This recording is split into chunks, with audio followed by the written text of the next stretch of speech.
Good evening, model railroaders, and welcome back to the Second Section podcast, where it's just regular folks talking about model railroading. I'm your host, Andy Dorsch, and joining me this fine fall evening from Wisconsin is my co-host, Mike Ostertag. Mike, how are you doing?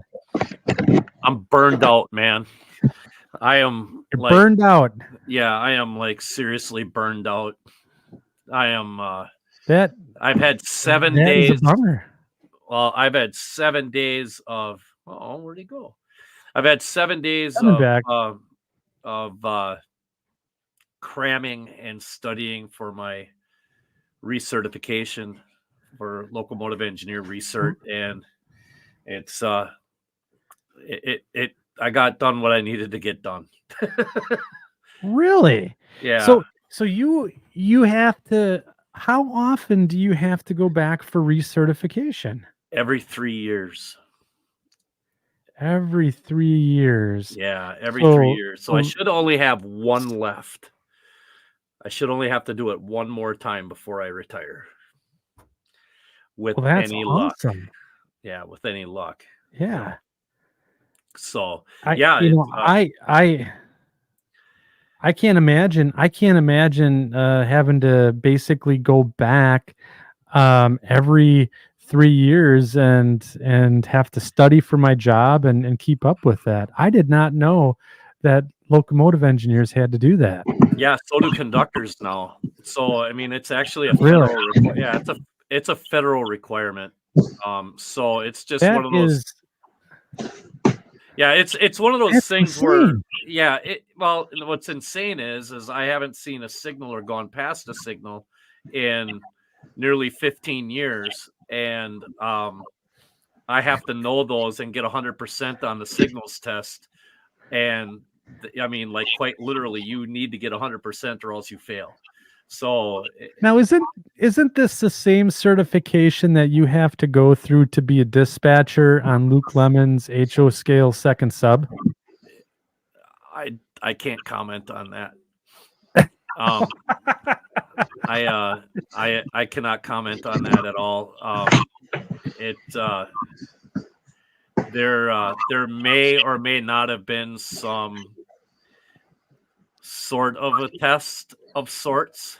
I wondered, when you operate the Sioux second sub, I think it runs pretty smooth, and the dispatchers do a nice job. So I think there has to be some sort of certification. Well, you got 3 guys that are actual railroaders that typically do the dispatching. You have myself. You have Justin Hendrickson from Engine House Services, our buddy over there. And then we also have, unfortunately, he's in a bit of a situation with the way the CN is handling their stuff right now. But he, Nathan Crabb, is another one. Oh, sure. Yeah. So I mean, it's it's kind of interesting because when you have a railroad or a model railroad that is actually dispatched by actual railroad employees, there's a different feel, I think, sometimes to how the operating session goes, because especially people that have been on the territory that is where it is, so yeah, it helps. It does help. So, but yeah, and so speaking of certification, we met this fella down at St. Louis at the RPM. Yeah. And he certified that he would come on the show with us. I'd like to introduce Lorne from Otter Valley Railroad. Lorne, welcome to the Second Section podcast. Thanks, Andy and Mike, and welcome to the Second Section crew. I'm glad to be in the Thursday night lounge. Yeah, it's hey, that's a good name to have you here. That's a good name. It's a lounge. Trademark. Trademark, yeah. So we'll have to start paying royalties to Lorne for coming up with the new motto. Yeah, we're never using it again. That's it. It's a one. So we have a great show tonight. And Lorne has been gracious enough to come on the show this evening and kind of give us a peek behind the curtain in terms of his awesome railroad car line, the OVR Trains railroad car line, and then talk about the hobby shop a little bit that he runs, and then I think we're gonna probably have some sort of devolving of the conversation into the industry and tying off with or getting together and connecting with new modelers. But I think what I'd like to do first and foremost, since we have 85 folks in the chat and counting, I'd like to pass the microphone over to Lorne.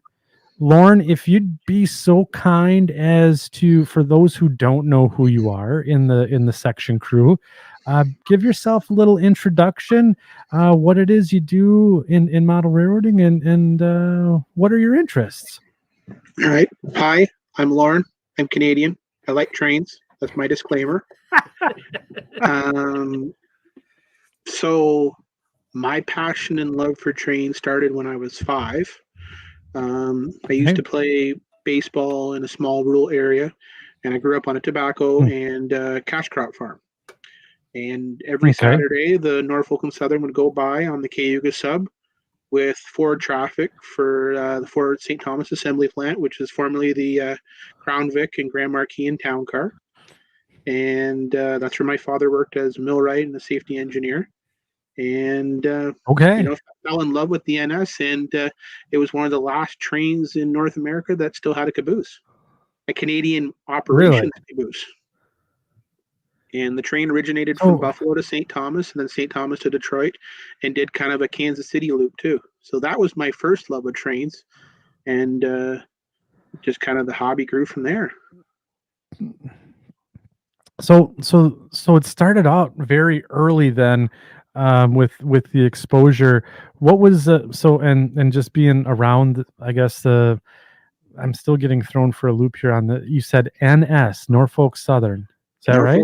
Norfolk and Southern had running rights in Canada on the old Wabash. They had 100-year running rights, but Wabash established from Detroit to Buffalo on the former Canadian Canadian airline, also known as the Cayuga. And they ran hot automotive, predominantly for St. Thomas. And they also ran a hot container train from Tacoma through Kansas City into a little place called Waynfleet or Dane City, which is the south side of the Welland Canal.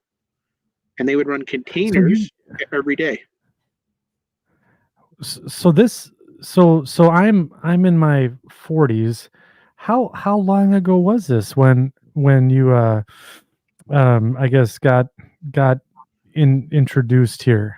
91. So is it 91? So, oh wow. Okay, so it's roughly the same time. I was really getting into the hobby myself. So taking that love of railroading and the NS. So did you have a railroad to get started, or did you just build models on the side? That Christmas, I asked my grandparents for the typical train set, and my dad surprised me with a 4x8 table that was in our pack barn. And next thing you know, there was nothing under the tree for me, and my dad goes, "So everyone needs to get out of the house and go to the barn. Lorne, you stay here." Next thing you know, my cousins with my father and my 2 uncles are carrying the bench work and the table, which he had already did a 4x8 layout. That's awesome. And next thing you know, all the relatives are giving me either blue boxes or Raider rolls and models, and that night we were doing trains and slot cars until basically 2 a.m, and I was like 6. Oh, wow! I love that. That's awesome. I absolutely love that. That's a cool story. That's incredible. So it's stuck. I mean, so that obviously very young age, right? All the way through high school, college, thereon. Were you still in the hobby? So I got that in December, and then we joined the London Model Railroad Association, which was a kind of a local chapter to the NMRA. So I went to my first NMRA meeting at 6 years old. Oh my goodness! Wow. That was a Boy, bit they scary. got you That was a hooked bit in scary. early. That was a bit scary. I'm not going to lie. Many people in that room, I don't think I remember, but it was a scary night, and I learned a lot. And there were speakers, and being 6 and trying to sit there from 7 to 10 on a Saturday night rather than watching hockey at home was hard. But and then we just started doing train shows just like normal people, and continued. Then we went from a tabletop in '96 to a 24 by 14 room, and then Oh, it wow. would turn into either Saturdays after my dad was done work at the plant, working on the layout, or we'd go out to Ingersoll or Woodstock or London and watch CN or CP or chase those elusive Norfolk and Southern trains. And that was just like pilgrimage every weekend. That's awesome. So basically, from that first Christmas, well, actually, from your first exposure to the main line on, at a very young age, that was it. Hook, line, sinker. You were all in on model railroading and And building layouts and stuff like that. Go ahead. and then it continued. And then when I was 17, I had a bunch of small businesses on our family farm. I had produce stands. We did Christmas trees on top of our general cash crop. I worked for the neighbor who had tobacco, and I asked my dad about getting a business sales tax license. So we started OVR in May of 2003. So you started Otter Valley Railroad, the hobby shop, in 2003. Fast forward, that's 21 years ago. Yep. Holy smokes! So you guys have been around for a long time now. Have you guys always been in the same location? So Or from did you guys move around? 03 to 06, it was mostly just out of our basement, and we did kind of as order requests and just basic referrals and stuff like that. In Yep. 2004, I went to university and I graduated in 2008. And then in 2009, we built a brand new building on our farm. So that way we had the traditional retail shop. Yep. And then we continued that up until 2019. And then my dad retired. I bought him out his share. And then my wife and my daughter, we moved the shop off our family farm to Tillsonburg. And now we're in our 4,000 square foot warehouse. Dang, that's amazing. Yeah. So that's really quite a story. How you basically went from the basement all the way to the storefront, and now you got a 4,000 foot shop, or essentially warehouse. And so, what do you all do? Yes, very good, David Winther. What do you all do at OVR Trains then? So what kind of, so is it just like online sales? Can people come in? Oh, it's everything. Is it like it's really? everything. So that back in 03, it was special orders of local. In 2006, we started doing the show scene. So I don't do as many shows as I used to. In 2009, we launched one of the first websites in the middle of the financial crisis, and we were one of the first ever dealers to offer in-store pickup or show pickup. Nice. We modified our service of change when COVID happened. We had all the starting shops. We ship anywhere between 12 to 15,000 parcels a year. We have walk-in hours from Tuesday to Saturday, about 45 hours a week. On top of that, we also have corporate customers. So we'll have corporate orders for retirements or special runs or private stuff. On top of that, we'll do exclusive runs. And then also with our private label. So is this a full-time gig then for you, Lorne? No, I'm crazy. I'm a full-time CPA. This is the second. What? Wait a minute. This is your hobby? So you're a CPA and your hobby is a 10,000 square foot. 4,000. No, it should be 10,000. That's right. That's what the one Should be said. 10,000. Yeah, it should be 10,000. A 4,000 square foot. Too legit to quit. Too legit to quit. Yeah, yeah, yeah. So- I think we just realized a new mental category here. It's the sickness. We've talked is. about the sickness. Oh, I've been We've down with talked the about sickness the for a long sickness. time. I've been down with the sickness for a long Yeah. time. That's a great So this tune. is the website here, right, Lorne? that's Otter the Valley main- Railroad. That's the main one. So Okay. we fill orders from pretty much every part of the continent. We ship to pretty much every province every day. That's Mike's layout right there with that beautiful Jeep 9. Yeah. Yeah. Is that the Shit. Rapido slug set? It is. Shout out to my friend Mike Polito. If you guys been watching on the groups from that, give some love to Mike's HO Trains. His work is top bar. So this is no joke. So he's been posting in the Facebook group, second section Facebook group. It is the modeling is superb. So yeah, I think I'd go give him a look and a subscribe over on YouTube for sure. Yeah, absolutely. So this is the one part here. So we got basically you can buy pretty much anything that any train, model railroad stuff. You just do model trains? You don't do anything else, right? Model trains, 99%. Now my brother-in-law who works for me, Kyle, he dabbles a little bit in RC, so he's trying to like pinch me for a little bit of RC, a little bit of Star Wars, because as you see, I don't have compassion for anybody. I'm a Star Wars nut, not a Star Trek nut, Star Wars nut. And a couple of my customers actually work for Star Wars in directing and writing scripts too. What? Yeah, no, I'm not saying who. I'm not saying who. But that's okay. You don't have to say who. That's really cool. Yeah, that's outstanding. So the last order I shipped, they sent me a signed Ahsoka poster before the show came out. So I was like, oh man, this is a friend for life. I don't care if you ever buy every game. This is a friend for life. Yeah. So I gotta. We're gonna take a diversion real quick here.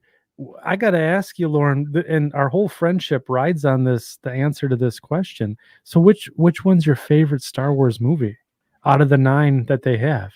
Empire. Yes. Yeah. Yep. Yeah. I agree. 100%. Mike, do you have a comment there? I like Star Trek. There's nothing wrong with Star Trek. I like Star Trek too, but Star Wars is better. I actually Wizards, like, man. I actually like the original episode 4 is one of my favorites, because as I've gotten older, what I like doing and I don't know, Lauren, if you've ever done this, or Andy, have you ever done this with like the older like the originals, gone back and taken a look at the original cuts and seen how kind of cheesy the special effects were back then compared to the remastered ones? Absolutely. I'm even crazy enough where I watched the Star Wars Christmas Special Edition, which is even more cheesier than all that content. Oh man. So did you like get into the Timothy Zahn books and stuff like that too? I mean, sorry, I'm like Admiral Thrawn type stuff. Are we that level? Thrawn, Luciano, expanded EU. Oh yeah. Yeah.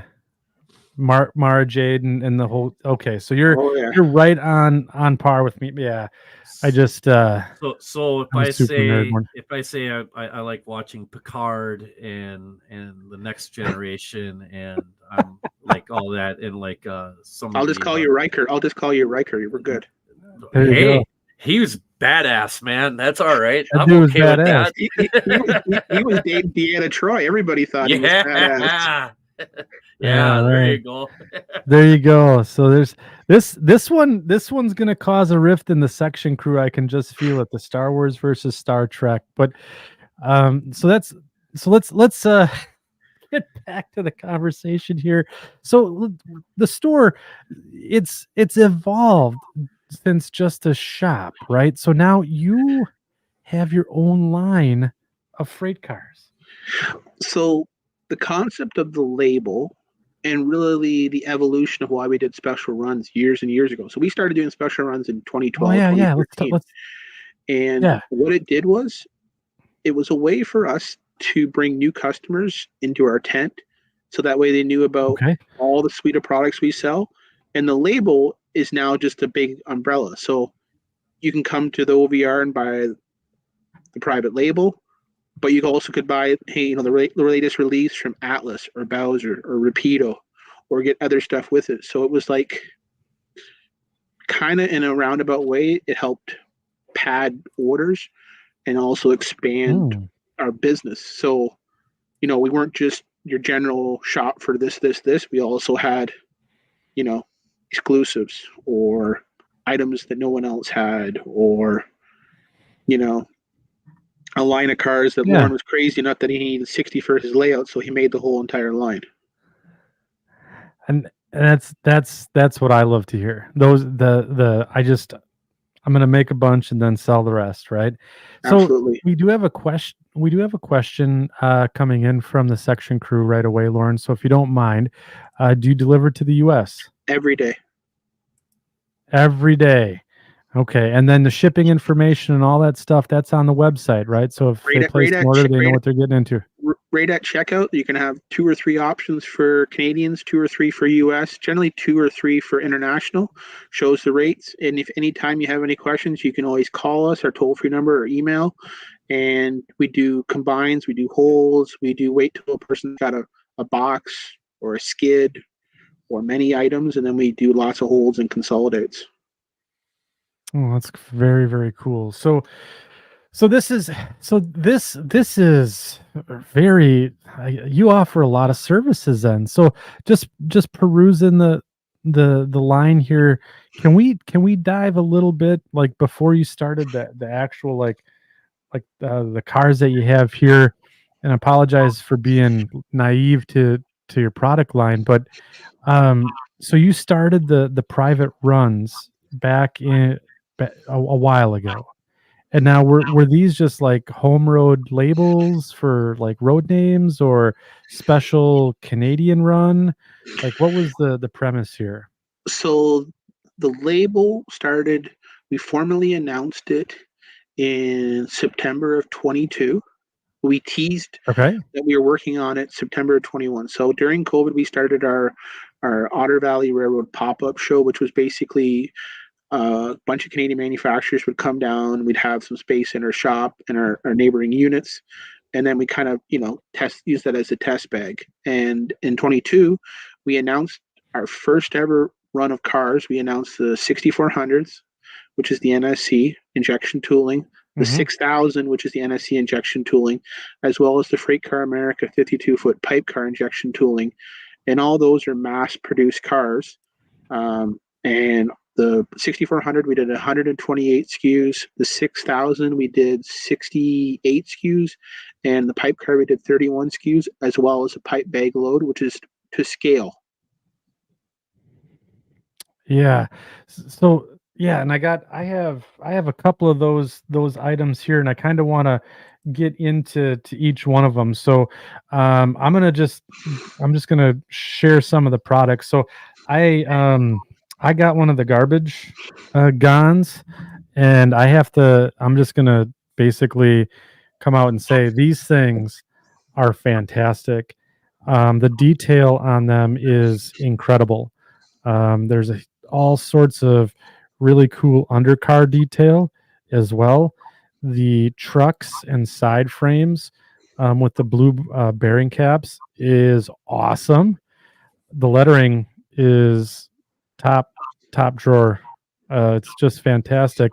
And then the thing that I really really like on these cars is the end car detail, right? So I don't know if you guys will be able to see that as clear, but just the brake lines, the rigging, the uncoupling lever, all super fine detailed. They're separately painted. So that's the other thing that some of these details, they just come in random colors. You'll have a yellow hose or something like that because that's what the injection mold was. These are really good. So either you've done a great job fooling me, or the level of detail in these cars is just out of this world. So and then the loads. The 6400, we did that research over 18 months.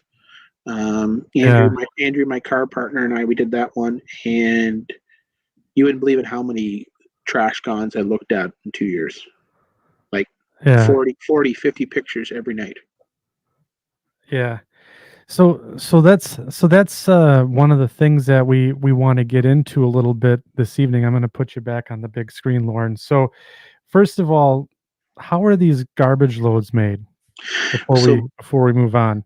So they have a foam underneath bearing. So typical foam that you could buy at your home hardware, Home Depot, Lowe's, whatever. Yep. And then my wife, she spray paints all four sides, and then she makes a trash mix out of two different scale blenders.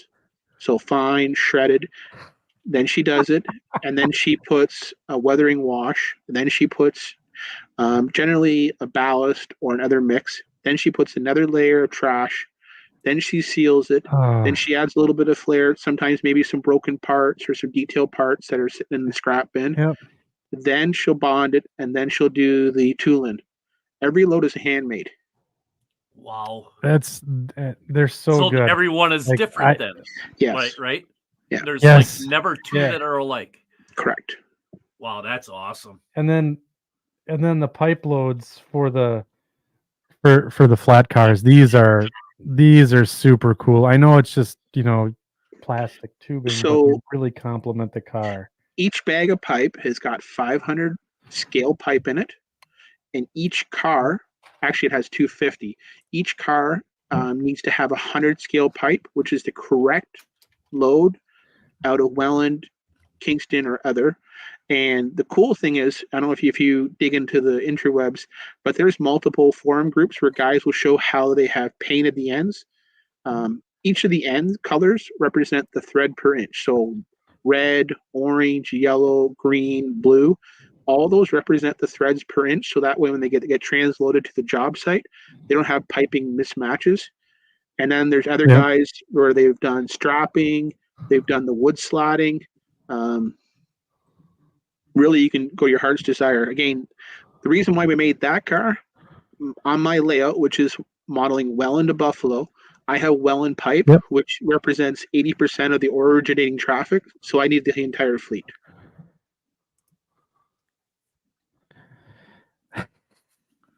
Do you have? So let's talk about the layout. Is the layout under construction, or it's plywood central? It's plywood central. Yeah. But is it fairly large? I mean, you're talking about running huge trains. 42 by 36. Oh my goodness.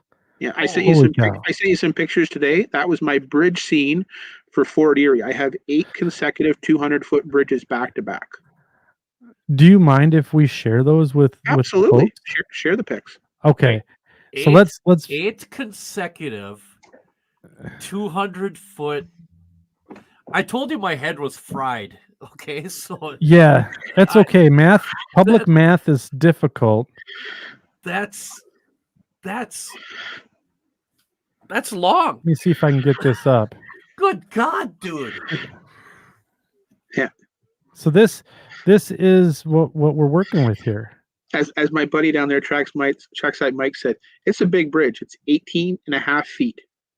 Wow. That's incredible. Not scale feet, human feet. Wow. Yeah. I mean, even without any of the scenery on it or anything, that's beautiful. It's massive. And it's just a really cool, massive structure. So the 3 key scenes to my layout, because like I said, it's Welland to Buffalo. I have the Welland Canal, which it goes down into the trough. So I'm putting a lake boat as my layout descends and then arises. I have the town of Fort Erie, which will be broken down and rust down. And then I have the Fort Erie International Bridge going across from Fort Erie to Buffalo. Wow. That construction is killer. Like you could, That is I could so get up and tap beautiful. dance on that. Oh, I'm a big boy. It can The take bridge my scene. it can take my fat ass. Trust me. So this is just a flavor of some of the cars that you have laid out Yep. there. I mean, you're running So auto racks, so huge trains. that's well in yard, and Yep. that's the beginning of the layout. So I have a U. I grew up with a U style layout, and then Yep. it descends into Welland, and then below the main bench work, I'm putting a helix in that corner there. I've actually munched it out so it can do exactly a 6x6 helix. So down below, Oh it'll yeah, have I can see the the tape trunk. there. Oh yeah, so that's how I did my room. So this is something different that the crew might want to hear and everyone listening. Before I even laid a Yeah, single piece of bench work, I actually green taped my entire floor. I love it. And then Yes. my other goal is once I'm finished all the track and I'm happy, I'm gonna shave back all the loose material I don't need. Oh, that's a good idea. And That's a then great idea. I'll build the bottom. Wow. And that's the town of Fort Erie. Wow. And then unfortunately I had that bar which is a support in my house. I can't get rid of it. I tried. I'm gonna shade part of the yard bench, and then my plan is to put a diorama off the Y, so that way I have the container yard that I grew up as a kid with, Dane City, and I can have it in my layout, and I can also take it outside for a portable diorama. Well, that's a good I love idea. it. So that way I That's a get two great purposes. idea. I can store it and use it. Wow. Yeah, so like something like this, right? Where we can do scenes with the car loads on it. Yeah. That's fantastic. The bridge is the long out of business BLMA brass ones. The bridge piers are Chooch, which are no longer in business either. Oh, Right time at right time. Right so you're right gonna, spot at the right time, boys. yeah, no kidding. No kidding. That's Wow. really cool. Wow. So Yeah, that's so we really had a cool. question and I'm gonna apologize because I was sharing and I didn't get the chat going here. So Boomer Diorama asks, what bridge is that? That is the BLMA 200-foot brass truss bridge. Okay. And then is that representing a bridge on the prototype? No one actually has ever made the bridge going across the international. So that bridge is actually the bridge that goes across the Mojave River between LA and Nevada. It's very close. I might decide to add like some plastic or some piping along the side, but it was Yeah. closer with that bridge than going with the Central Valley. And I was not going to scratch build 8 straight bridges. Right. Oh, come on. I probably would quit the hobby if I had to. Oh man, that's unreal. There's some really good comments here, some funny ones here. Split Rocky said, is he modeling the Key West extension with a bridge that big? And Trackside Mike, it's a big bridge. He's operated many times. He's operated many times. It's a big bridge. Yeah. You should get that. And then You should put that on a T-shirt and just sell it for Otter Yeah. Valley. You know, that's a big bridge. Yeah. That's great. And so this is kind of so you need these cars then for your layout. So why not share them? So Andrew and I both needed the 64. So he models Brantford to Nanacoke on the CN industrial line. So he does steel, oil, and that. So he needed the 64s. I needed that for all the traffic between Southern Ontario and the Western New York Gateway. And it was the first car that we liked. The pipe car I needed for my layout. The 6000, same thing. Andrew needed that. So we kind of look for stuff that we need or stuff that we fell in love with. Going back to that first ever train that I saw as a kid, this past year I brought that caboose out in a limited run. Really? So I got to make the first ever model that I ever saw as a child. Damn. Yeah, that's cool. It was. And then you get to bring. It was some real cool shit to bring something home that you've like. As I remember, I showed it, and then my dad and I we were kind of been off and off a bit since he retired a bit, and we were strained. And he came over the one day and he goes, "Son, is that the caboose that you saw at baseball?" "Yeah." And he cried. And he's like, Yeah. "Wow." So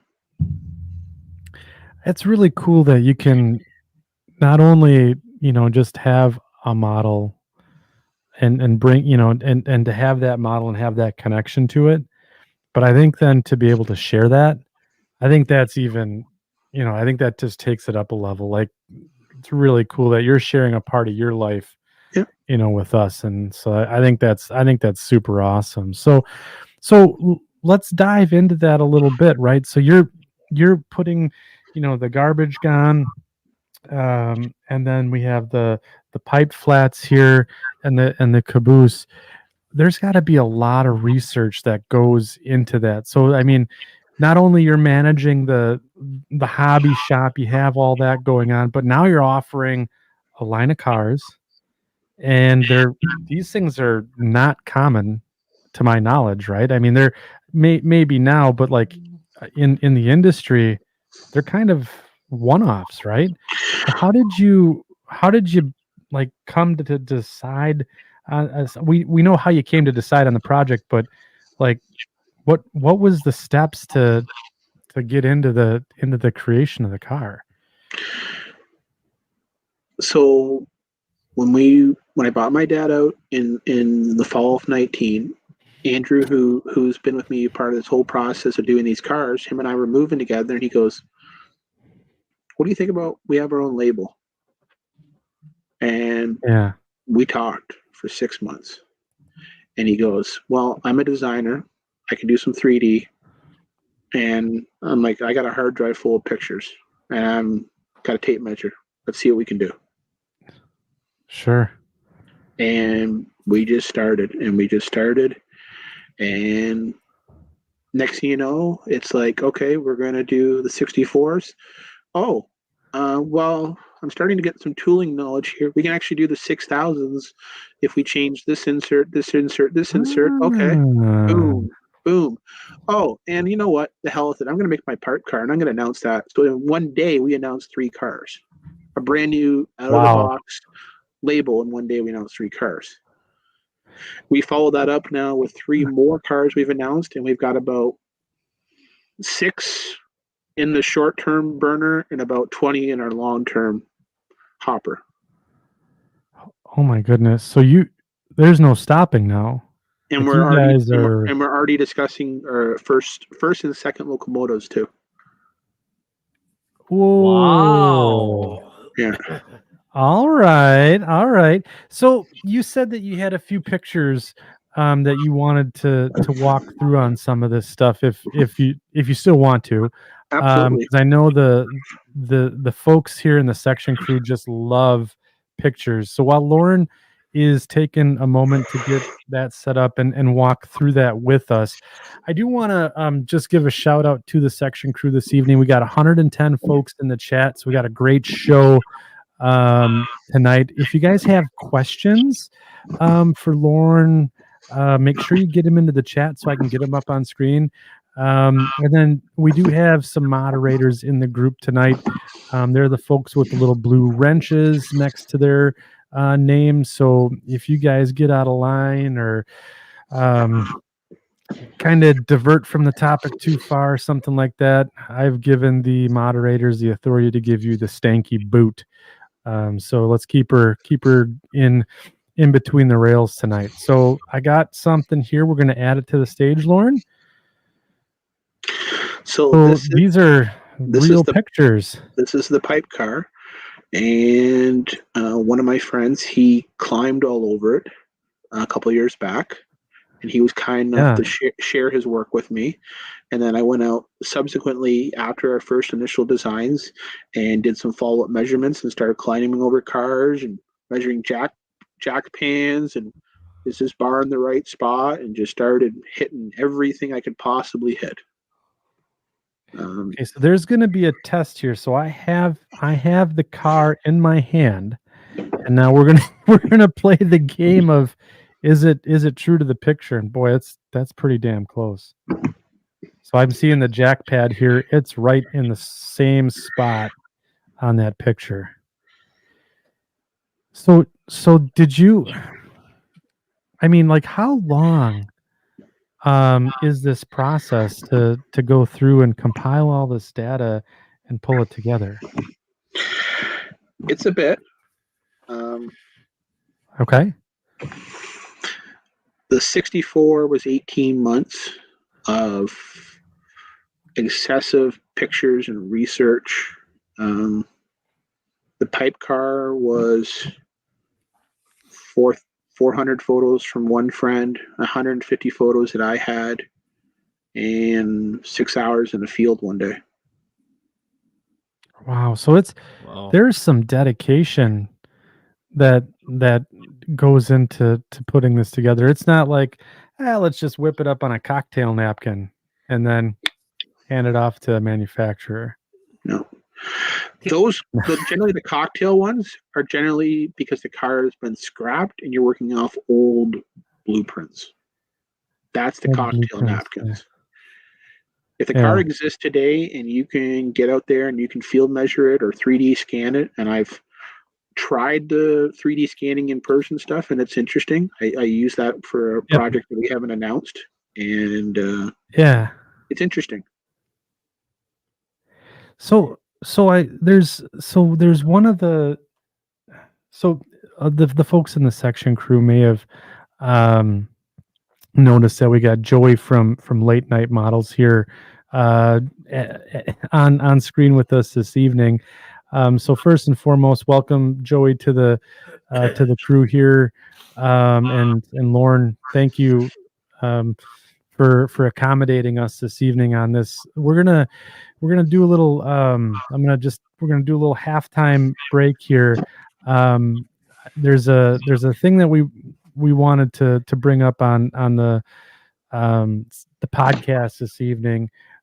So there's two things that we're going to share here. Lorne, the Izzy car that you have, did you want to bring that up? Yep, I'm going to pull that up right now. I'm going to get those pictures together in a second. Yep. So basically here, we've invited Joey on, and as we all know, October is Breast Cancer Awareness Month, and Joey was talking to me about doing a giveaway this evening and sharing a little bit about his business and some of the stuff that we have going on. So, Joey, well, first of all, welcome to the show. And then why don't you go ahead and just kind of give an intro of what it is that we're going to be doing tonight? Yeah, so again, like you said, October is Breast Cancer Awareness Month. Members of my wife's family have dealt with that in the past, and so it's kind of floating around in our household amongst the people we know. And I found myself not donating to things as much as I really feel I should these days. So I decided this month I'll be donating to the Breast Cancer Research Foundation, but I wasn't sure how much to donate. So I figured, well, why don't I make this a little fun? And so I crafted up a custom building here. This is the Pink Ribbon Exports Limited. Yes. That's really cool. Things on the side and everything. It's just it's a modified version of one of my existing kits. This is actually this front of it I modeled after a place in Springfield, Massachusetts. When I went out to the Emperor Show, I'm like, I need to take a picture of that. I want to create that. So I worked that up into a breast cancer awareness kind of like distributor business, and I figured we could give it away, just for fun. And then whoever the winner is, we're going to count up all the characters in their name, first and last name, and then for every character, donate $5 to the Research Foundation. Oh wow, that's awesome. So if their name is like 50 characters long, then I got to do it. But I don't know if anyone judges their name. Well, Daniel LeDuc here, CSX Case Subdivision Esquire. But anyways, so I think we all and Joey, I think we all have ties. I know Lorne, you have ties to this, I guess, cause, so to speak. So I'll just bring this up real quick. Why don't you talk about what you've done? So, and part of our NSC 6000 run, we did our Izzy car. Izzy's my daughter. You've probably seen her on a few Facebook videos or YouTube or mentioned in some of our advertising. We did a breast cancer awareness car. So 2017, unfortunately, was the year my mom passed away. Also the same year that my daughter was born. So CJ being my mom, Cheryl James, and then the breast cancer ribbon. And we did 75 of these cars, and a portion of the sales goes to Canadian Breast Cancer Awareness. That's very cool. Very cool. That is outstanding. That is and amazing. Good on you, Lauren, for taking that cause up. My mom is a breast cancer survivor myself. You know, Mike, you were sharing earlier in the show that you My mother-in-law. have My your mother-in-law is a survivor. She's 90, almost 90 now. So I mean, it's been a long, long time, and that was back. She had it back before any of this modern medicine stuff even was a thing. So it was, she's a tough old bird, and one of the things is early detection, and making sure that you're getting out there, and it's not just girls. Honestly, it's really not. Sounds weird to say, but men can get it too. So I mean, if you're a guy and something doesn't seem quite right, go get it checked out. Just like the girls gotta. It's it doesn't discriminate based off of age. We just never hear about the guy's side of it. But So what we're gonna do this evening is we're gonna do the old StreamYard giveaway deal here. So in the chat tonight, so in the comments, let's see here. I'm gonna choose a live stream here. Don't put them in yet. Just wait. Nobody names supercalifragilisticexpialidocious either. Nobody says that. So we're gonna do hashtag beat cancer, and we're gonna start collecting those comments now. So it's kind of, since we're doing topics on the hobby shop, and Joey, this is your first time here. Why don't you just give a little introduction about the business that you're running, and some of the products that you're bringing out to the model railroad world. Yeah, so it's a very, very part-time business. I'm a full-time software developer.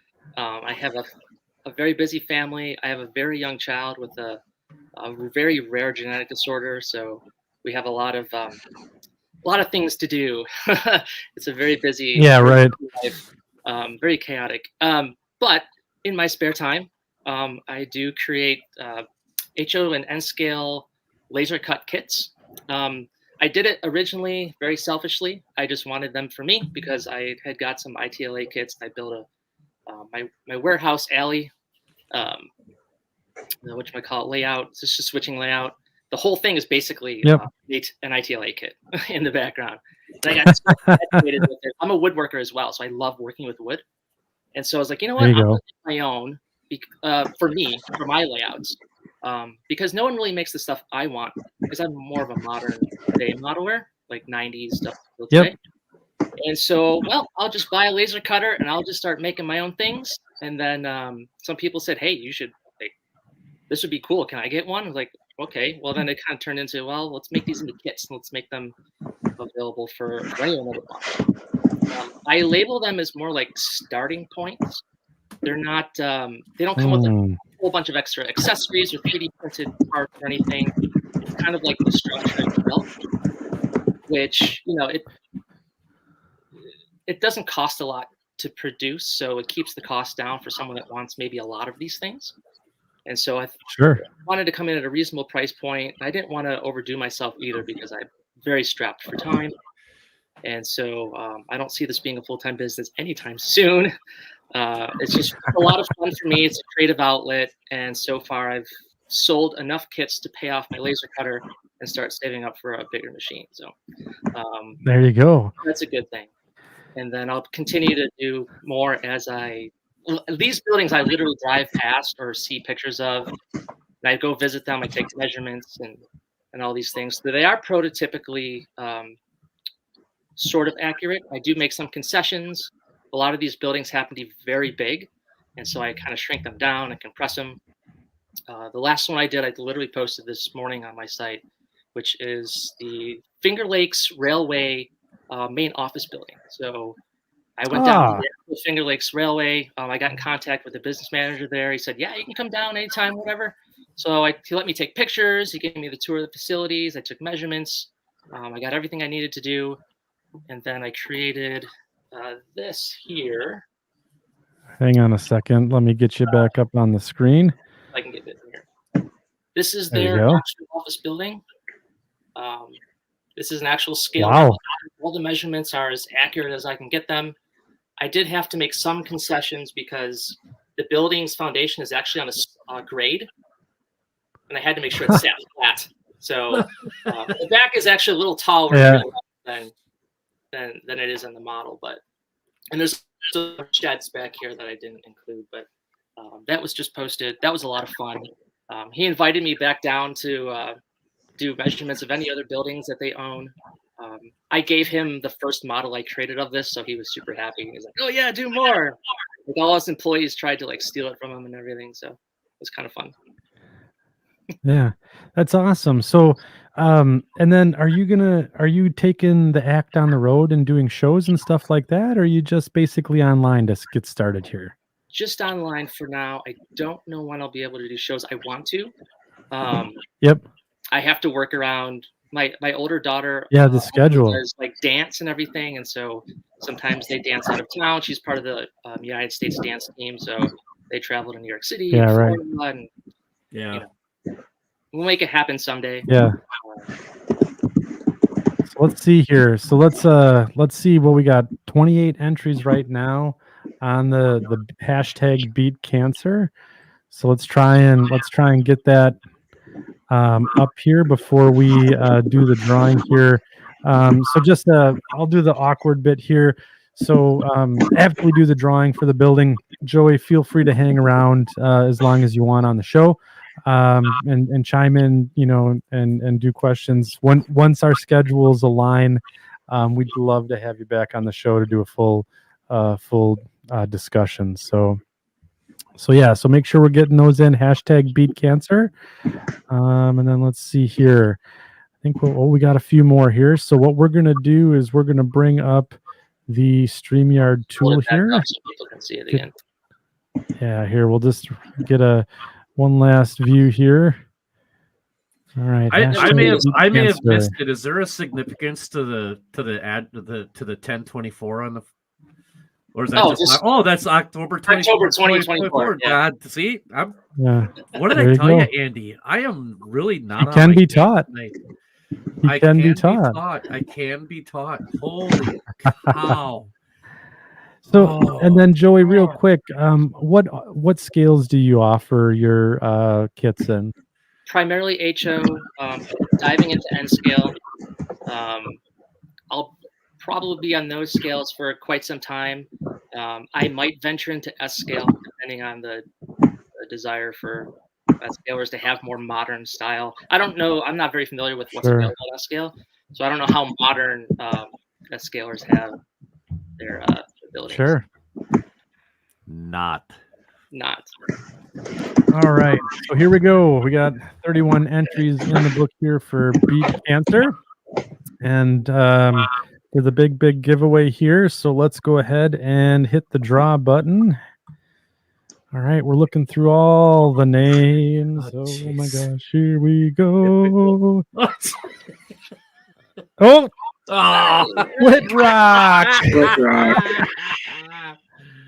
That's awesome. Split Rock Mining Company, congratulations on the victory this evening. And it might have been rigged, David Winter. Yeah, It very well might have Now been rigged.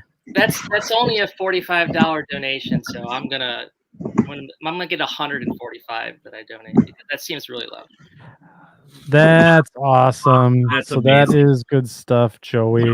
So Split Rock, I don't know, Joey, are you guys connected on internet via Facebook Messenger, stuff like that? Or do you want me to get I'm the in the Discord details? server, so just send me a message and where I need to send it to you. So There you go. There you go. Well, thank you, Joey, for coming on the show and sharing the wares this evening. And again, we look forward to having you back on. So, congratulations, Split Rock. Yeah. I'm actually going to take off. Apparently, we have Aurora Borealis is going on at our latitude tonight. And my wife is anxious to get back out there, so I'm going to have to go watch the kids again. So that's awesome. Thank you so much, Joey. You take care. Thank you, Joey. We'll see y'all later. Congratulations, Split Rock. We'll see you. Yeah, there you go. Good night. All right, so let's get back to the program here this evening. I'd like to say I'm happy for him, but I'm happy for you, Tom. Yes. So thank you, Lorne, for letting us do that. That was it means a lot to me for vendors that come on and do these types of giveaways, especially for a cause that's near and dear to my heart. So thanks. For taking a bit. I do have a couple of comments on what we were talking about a little earlier, if you don't mind. Yeah. Yeah, go ahead, Mike. I've been talking too much. One of the things is with where I work, I don't know, I'm an engineer for CN out of Green Bay, Wisconsin, and out of Sault Ste. Marie, we're starting to see those pipe cars come down into Green Bay every day. It used to be that they were starting to be, it was just in guns and they have like wood deals on the ends and all this stuff and bracing. Now all of a sudden in the last 3 weeks, we've started seeing those pipe cars coming down. They're the crazy, because I thought they were a variation on like a pulpwood car, they were a log car. They are definitely not. They're specific. You can tell when you see them. They're specifically designed for loading that pipe, and they are no joke of a car. They're really kind of sharp and it looks like an old school throwback bulkhead flat car that's just been modernized, but it's not. It's a whole new car, and they are amazing to look. They're really kind of cool. And the same goes with those gear, with no cushion gear. But they got no cushion gear on them at all. Yeah. They're just a straight. They're just a straight drawbar in them. There's no cushion device or nothing on it. So let's. I'm the naive person, right? So when it comes to car design and stuff like that, so what are the main differences? Like, these look pretty close to pulpwood flats, right? Like the CN has. What's the difference? So technically, Mike's right. The clients are actually telephone, and they went out of business 2 months after they received the cars, and then they got repurposed to pipe. Yep, I actually kind of knew that. But Mike was testing me to see how deep of knowledge I had, weren't you, Mike? Yep. Yeah, kind of. And so there was one of the things. I don't like you guys anymore. It's actually part of the reason why the CN started. It's not the complete reason. They were starting to get old and all this other stuff, but it's part of the reason why the mega log haulers started to kind of go away on the WC side up in the Upper Peninsula of Michigan, and they started to kind of scrap them and stuff like that, is because they were able to get their hands on these other cars. And then all of a sudden, oh, wait a minute, we're going to use these for pipe out of the Sioux. Oh, okay. And now they found some different stuff for pulpwood cars, and it's actually really, really sharp too. So right now for the pulpwood crate. So originally this was going to go to a client in the southern interior of BC. They went under. And what CN's been predominantly using for pulpwood cars is some XACs some XWCs, Yep. some XCNs. So any of those traditional pulpwood Evans style that are still active and can still Yep. go, and the new blue GACX cars are kicking around now for pipe, not pipe, but for pulp. I have measured that. I'll leave that at that. I Are have those the measured that car. Domtar cars? Is that the Domtar car? It's the longer blue one. It's about a 64.5 foot. Oh, okay. I got you. I know. I think I know almost exactly which car it is. We see these cars come into Green Bay every day, all the time. I will say this: the Mega Hauler is the #1 emailed or Facebook requested car I've got since we announced the car. Like, can you do the Mega Haulers? Can you do the Mega Haulers? I'm like, aren't they scrapped? No. Right now, a lot of them are over on the Escanaba and Lake Superior, and I was gonna say they're on the ELNS, aren't they? LLPX service. They've been a bunch of them got saved, but For you and I Louisiana will Pacific? let's talk after the show. Okay. Wheelings and dealings here on the second section. Let's talk after the show. Love it. Let's talk after the show. All right. I'll Without bring my me, of legal course, pad and right? you bring your tape measure. How's that sound, Mike? What's that? I'll bring my man. yellow legal pad and you bring the tape measure. Not a problem.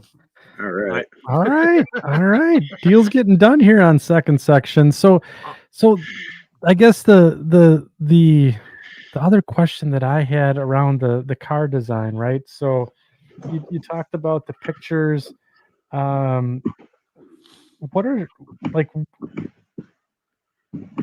Obviously, some of the other?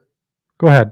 Obviously, I have some friends who work for some of these companies. A good number of friends that I went to university with work for National Steel or work for CN&CP. So I've said this before. I said this when Ken interviewed me for the What's Neat. I made a lot of friends my first year of university. So I have a business background. I used to party with a lot of engineers, engineer management. I party with a lot of marketing people. You know, unfortunately, counting people, we get crazy partying when we're stressed out in exams. So we used to party and put ties on our head, and we'd party with anybody. So I've got friends that I've been friends with since I was 19, 20 in university that are head of sales or head of marketing or work for this company or work for that company. And usually, you know, we connect, reminisce, or then we chat. And usually I can like, you know, I'll give you some samples if you can help me with some measurements or some designs or some drawings or whatever. Oh, there you go. So a little bit of quid pro quo, right? Just kind of, hey, I'll give you a little bit of this for a little bit of knowledge or a little bit of information. That's cool. So you've got and just perusing the website that you have here, right? So you've got the trash guns, the 6400s. We have the pipe loads out, right? Or the pipe cars out. So what's the next? I guess the next release that you would want to feel comfortable talking about. So at last year's pop-up, we announced the CN Point St. Charles transfer van. Okay, those are cool looking. This is actually the second most favorite model of mine as a kid after that Norfolk and Western caboose. Yep. So the transfer van, it's moving along pretty fast. I'm not ready to show early pre-production samples or stuff like that, but she's moving fast. Sure. Our N scale, I'm bringing N scale out. As much as everyone thinks I hate N scale, I'm actually going to do some N scale. Really? As my daughter Isabel refers to it as the nobody scale. Aww. Because she wants everything big. So yeah. And that whenever we're in the shop, if I hand her an N scale order to pick, she usually goes to like my friend Steve, or also referred to as Uncle Steve, and he'd be like, Uncle Steve, you go pick this Cato order. I don't like it. Because she hates the little small packaging. So the N scale is in production, and we're hopeful that we'll surprise people in January. All right. So Randy Timmerman, he's just recently back into N scale. He says he's pre-ordered his. Yep. So that's awesome. So, and then there's another flat car that you have on there Ingot. too. It's the The is that ingot. the yeah. Let's talk about those because those are So, kind of oddball deals. so the ingot is made by National Steel, Ebenezer, and Railcar Services. Um, Basically, it's replacing the CNINS ingot cars, predominantly coming out of the Quebec smelters. They are not the same ingot cars that goes through Louisville that supports Reynolds. These are different cars. Those are actually XLW shorty bulkheads. Yeah. The car has everyone talks about it, but the problem is the demand and the pre-orders on it have been lackluster. So Oh, we're sitting on the designs, and I just don't want to hit the tooling until I get to the point where it's economically viable. Do you think that might be because it's yeah. kind of such a specialized type of car that It's a freak. It's a freak. Yeah, kind of. You know what I'm saying, Huh. right? It's And the truth is, how many clients do you ever, or how many modelers do you know who's ever modeled an ingot operation? I've never Right. seen one. I've never seen one. I've seen a smelter yeah. on giant layouts. That's a good point. I've never seen an ingot modeled on a layout ever. Pipe, Huh. lumber, autos, coal, I'm getting an drywall, education here this evening. but I've never seen ingots modeled. Scrap, trash. It's funny you said that about an ingot. Look what's on my shirt. Is an ingot. You gotta. Well, that's that's up That's north. copper, but it's copper. But I mean, it's for the Copper Range Railroad. That was their, they had ingots. So yeah, it's awesome. I think that's kind of a neat car to kind of even start doing research and getting ready to do it. That's kind of a really kind of cool car. It's on the website too. It looks like. Oh, like I said, we have all the research done. It's a matter of, are we going to get enough pre-orders for me to justify the tooling expense? Yeah. You got to remember, there's that accountant in me that says, Lorne, we can't lose money. Right. Well, I mean, and I'll be crass. It's not a charity. You're not doing this right. So you're here to make money, right, and support your family and those types of things. So, does this car come with the load? Yes. Oh, cool. Yeah. Because I'm looking at it right now, and maybe I should do everyone a favor, and instead of just drooling over it on my other screen, I'll bring it up. So this is the car here, so you guys can see that. That is the HPC markings. The other one is the Rio Tinto. The problem is, and this is the problem with the way railroading is going, railroads don't want to own anything. They want to have a financing or lease partner, or they want to sell it off to a third party. And the problem is with this car, there's no class ones that own this car. They're all end users. And CN eventually has to replace their aged out ingot CNSI fleet of those ones. And Mike, you probably handled a few of those CNIS ingot cars with the wood braced ends. Yeah, I was just about to say that car looks really, really familiar for some reason, and I'm trying to find it here so I can get a little bit better look at it, because I swear to God, I've seen that in Green Bay before. I think they've used it for plate steel. They can. Really? Yeah. But it likely was the CN version. This one is the ingot. And the reason why is look at how those side bracings are spaced. Each of those side beams are actually adjustable before they load. So depending on how long the ingot pieces are, they adjust before they'll load. But then the CN version, those are fixed, right? Or they're fixed. They're fixed with reinforced ends. Yeah, see, that's what, because they're a little bit on the stubbier side, right? And this is another car that doesn't have cushion gear either. It has the reinforced engineered end. but they're a little bit the bulkhead flat end or the bulkhead end is a little squatter. It's a little bit. Yes. It's not as high as a boxcar or anything like that. It's yeah. I know for a these fact are really that unique.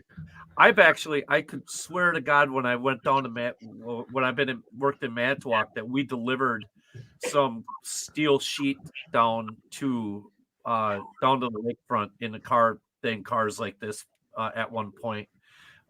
Because these look really, and you're right, it would have been the CN version of those, but they were really they're very familiar.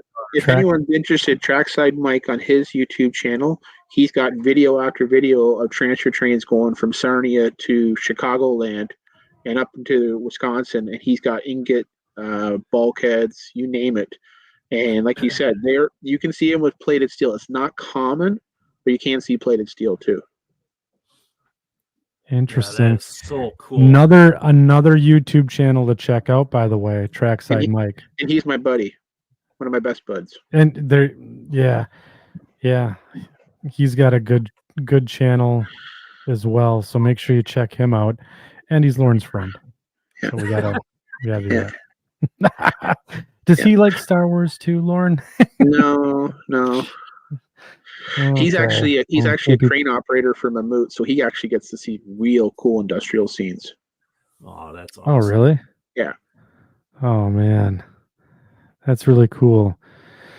So we got the car line, we got the hobby shop.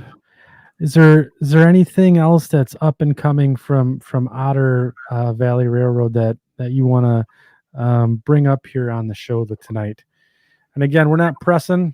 Just I'm giving you the opportunity to talk about some cool shit. So I got some pictures. Okay. I'm going to show this one. This is a good one. I think Mike will have a good laugh with this one.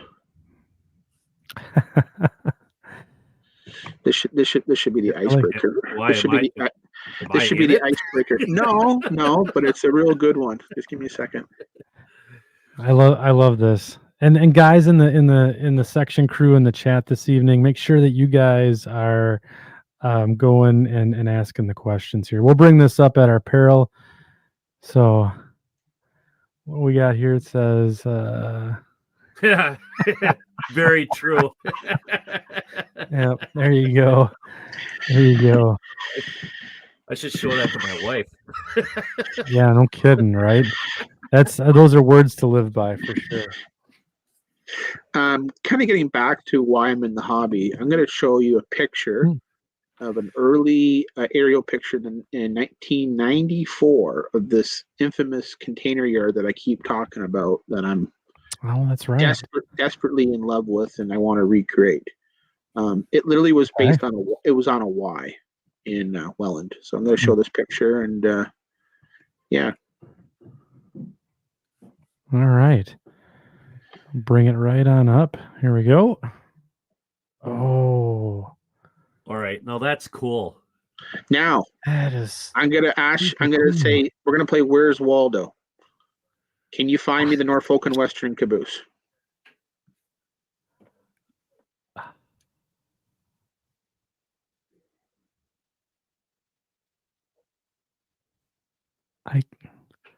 Hold on a minute. Zoom in. Can you zoom in on it? Yep.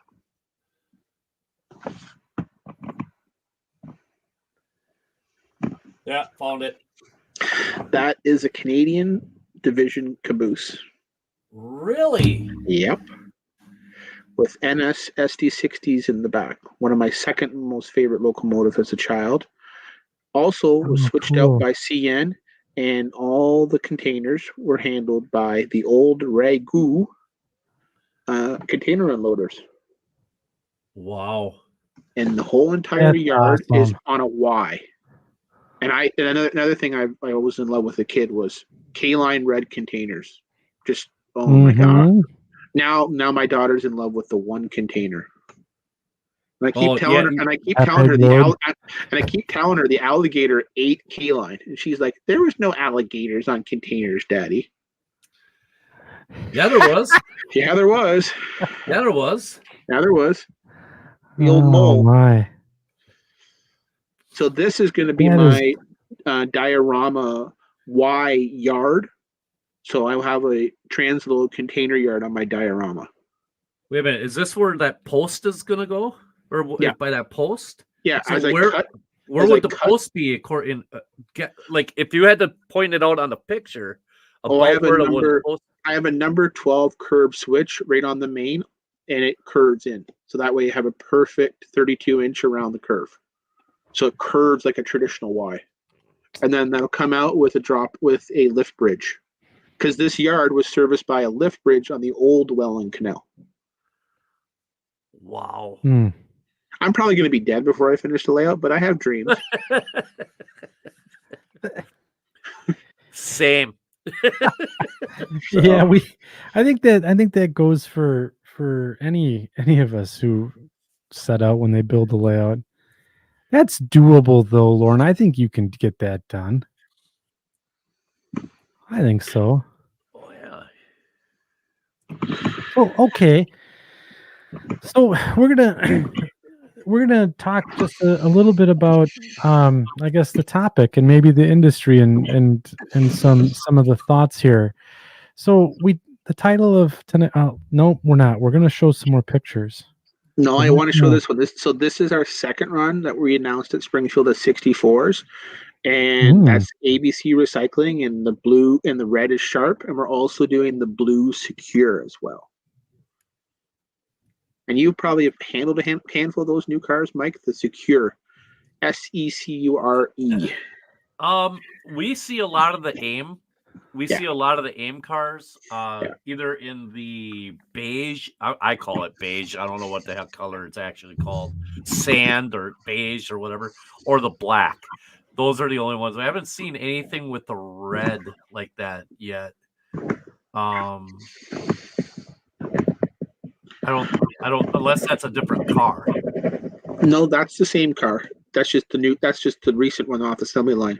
This was the other one I shot when it came off the assembly line at NSC. This is the 64 with the big AIM, and that's the off beige. Something interesting, and this is another tidbit for the listeners out there. The first two numbers on the AIM car represent the year of the purchase order. Really? Yep. Interesting. Yep. Well, now I got something else to look at while I'm at work. Because the one's behind it, that one's 23. That was the year it was delivered in 23 for the purchase order, and the one behind it is 20. So each of the numbers represent the year of the purchase order. That goes for all the AIM cars, no matter what. Yeah. And in our line, we have 64 unique AIM SKU numbers. And AIM is now literally being one of the biggest scrappers in North America as they keep buying lines. Oh, yeah. And their second competing company against them is Triple M, which we also did as well. Yep, I've seen Triple M already too. They are a joint venture with ArcelorMittal, and I want to say Kaiser. It's not Cleveland Cliffs, which recently just bought Canadian Stelco, which is Canadian Steel. So yeah, so our 6000 is a scrap car. They don't do trash, and the 64 predominantly is trash, but there is a couple scrappers like AIM. And the other one was called CMX, which is also referred to as the best damn scrap company until they stopped ordering cars from NSC. I like that name, the best damn scrap company. Hey, can I share a picture? They didn't give the best damn rates, though. That's the problem. They didn't give the best damn rates. Yeah, there you go. Hey, can I share a picture quick? Yeah. Okay, so I've been doing a little bit of snooping, and for those that may not have known or seen it, like what Lorne and I were talking about before, here is the alligator from the mole. What is it? Mitsu OSK lines, right? Yes. Yeah, that's the logo. So there's an alligator carrying a container with an anchor tattoo. But the other one I always enjoyed as a kid, Mike, was Canadian Pacific had containers where the bear was eating the ice cream cone. Oh, no, I got to find that now. Yeah. You keep on making me go down these doggone rabbit holes. All right. They're the best part of research. I tell you what. All right. You guys talk amongst yourselves. I'm going to find this doggone thing. Okay. Oh man. CP refrigerated container with a bear and an ice cream cone. I guarantee you'll find it on a Google image search. Oh my gosh, this is crazy. Oh. You got to remember, Mike, you're on the other side of the Great Lakes, so you actually see a lot of the flow through traffic. Oh Because yeah. you guys are a gateway. As if they don't want to go around the top of Hornpain and that, they'll come down through the backside of Lake Michigan, or they'll send it Hornpain's in through the Northern middle Ontario. of nowhere. That's That is where all CN engineers go to die at first, or get trained out, which whatever happens. Mm. But no, like That's a lot of our trains will either go handled by Mike or get rerouted through ours if one of the lines has too much volume. Wow. Yeah. I'm gonna have to start writing better notes here. I'm losing track of, like, this is really in-depth stuff here. So what else do you have, Lauren? I want to maybe just let you drive for a little bit. All right. So right now, if I'm home for the day or I'm researching, my go-to rail cam to watch is Northeast in Pennsylvania, followed by Blue Island.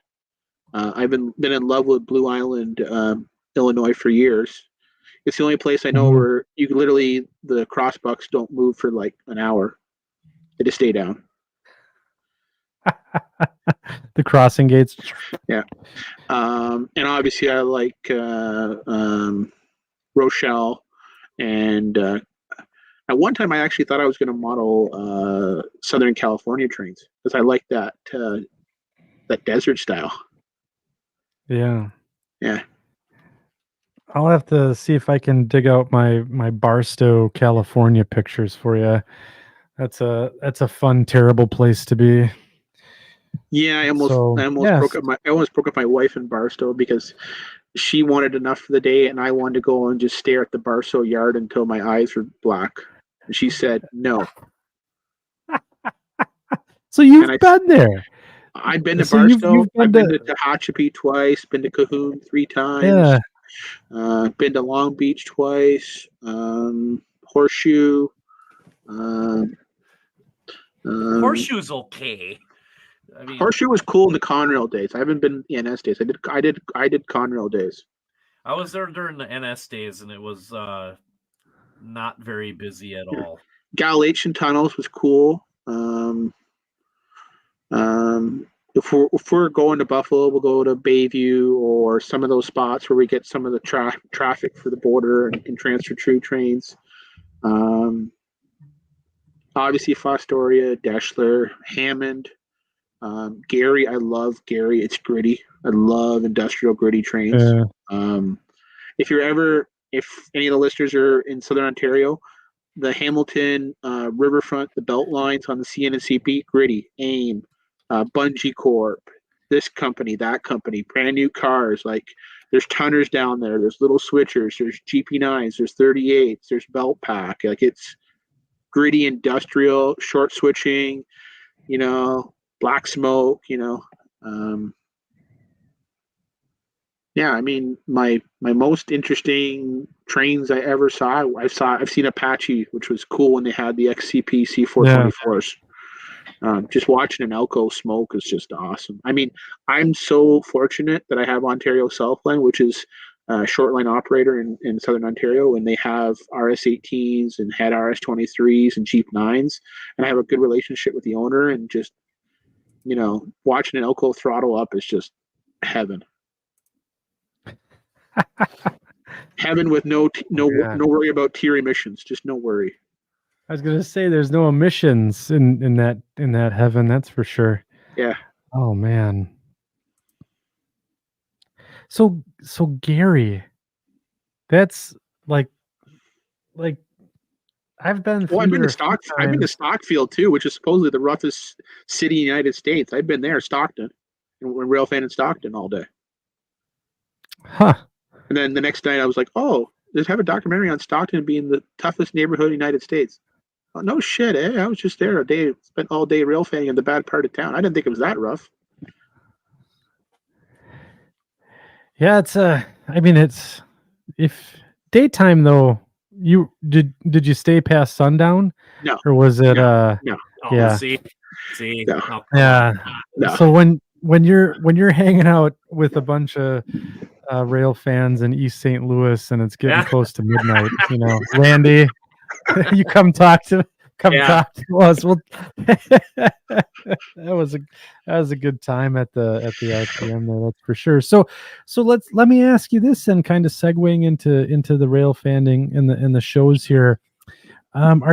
What's your show schedule look like for this year? Are you going to be out and about at Amherst? Are you coming to So- Train Fest? So, Yeah, where are you going to be? we're not doing Train Fest. We're going to wait till the venue change because we heard there's some logistical issues. Yep, it's downtown this year, so it's going to be a nightmare to get in and out. Which I heard is rough. So Amherst, Yeah. Train Fest next year. Novi for the NMRA event in Detroit. There you go. So I've got some stuff already planned to announce at Springfield, at Novi, and I have some Wisconsin-based stuff on the board for Train Fest next year. Nice. Mm-hmm. Oh, First S scale car, right? That's gonna be what it is. I'm gonna go back to the Simpsons. His eyes just rolled. I heard his eyes roll in the No, back of his No, we're gonna play the Lisa Lionheart episode of The Simpsons. As the creator goes, that little Oh. girl just bought the only doll. I hope she realizes that'll be $50,000. That's right. That was. There's a lot of It was the truth to that. Malibu Stacy. Yes, It was the. Yeah. Lisa Lionheart. Yes, it was. Yeah. It won't be that much. Great out loud. There's 5 of us. We'll split the difference. Yeah, we give it a registered lead soon. Darren Hassett says, any shows in the Pacific Northwest? My wife would love to go travel more. There you go. Incentive to go out to the Pacific A working Northwest. Nothing on the- vacation, possibly. There you go. Probably we didn't do our pop-up event this year at our shop. We had some logistical issues. I'm planning on doing our pop-up in the spring. So we usually have about 8 to 10 manufacturers. So it's still on the table. We did Calgary this past year. I haven't determined if I'm going to go back to Calgary next year. We'll see. We did St. Louis. I don't think I'm going to do the St. Louis RPM because it's back right on top of Detroit.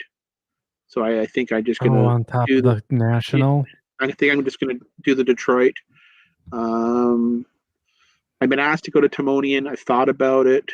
I've been asked to do a couple of the regional shows in Ontario, which I generally do a couple every year. Okay. I work a lot between CPA and this, and then answering emails or working on the label. Or like last night, I was up an extra hour and a half past my bed normally because I was going back and forth with the factory on paint schemes for the N scale, because it's literally in production, and they're like, "Are you sure this artwork and these road numbers you want is correct?" Yeah. So I have that little dog wagon too, where sometimes it's like 2 a.m, my phone's going off, and I was like, "All right, we'll get a coffee and I'll go and fire up my laptop and see what's going on." Yeah. Oh my gosh, 2 a.m. Well, yeah. Look at it. They're I'm You in have the to fart answer it. stack hours before You that. have to answer it, or else it sits for another day or 2 business days. You have to. Oh my goodness. That What's is the time absolutely difference barking. between? Is it 9 hours? 8 hours? I think it's 11. Is it? Wow, dude, that's brutal. Yeah. Oh. Wow, that's absolutely brutal. So generally, I look at my emails before I go to bed, and I look at it immediately first thing in the morning in case there's a fire. If I have something in production, if I don't have anything in production, I don't have a fire. Yeah. But now that I have another car in production, I look at them every night before I go to bed every morning. And then if I have my contact, he'll either message me or whatever, and I usually check him first thing in the morning, every time. Wow. That's crazy. That's insane. I mean, do you ever wake up in the middle of the night and just go, okay, I guess I gotta check this for peace of mind to make sure Last night. Oh, jeez.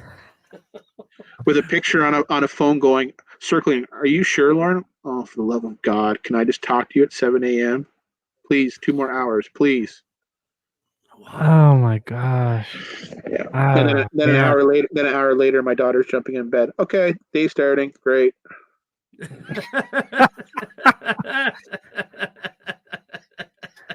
She's got the spirit. She's got the spirit of my mother, where my mother used to get up at 4:30 to get my dad to go to work for Ford, and she'd get up every morning with no coffee.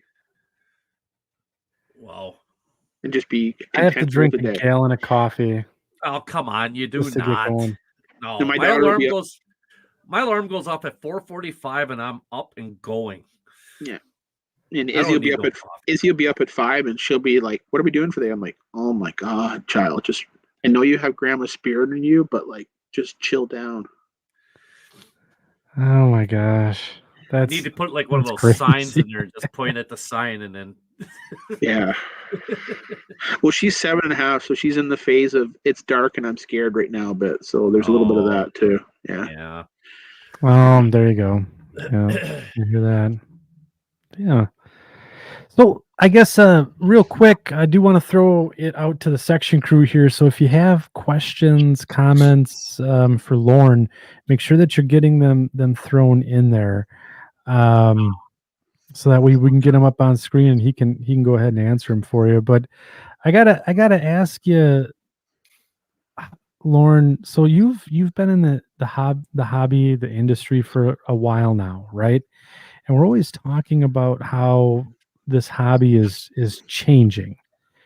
And what's changing about the hobby shop? What are some of the things that you've done to stay on, I guess, to stay in the forefront of the hobby? I mean, you're out there, man, and you're doing big volumes and you're going to shows, you got your own line of cars. Like what's the I guess how is it evolving? How is it changing?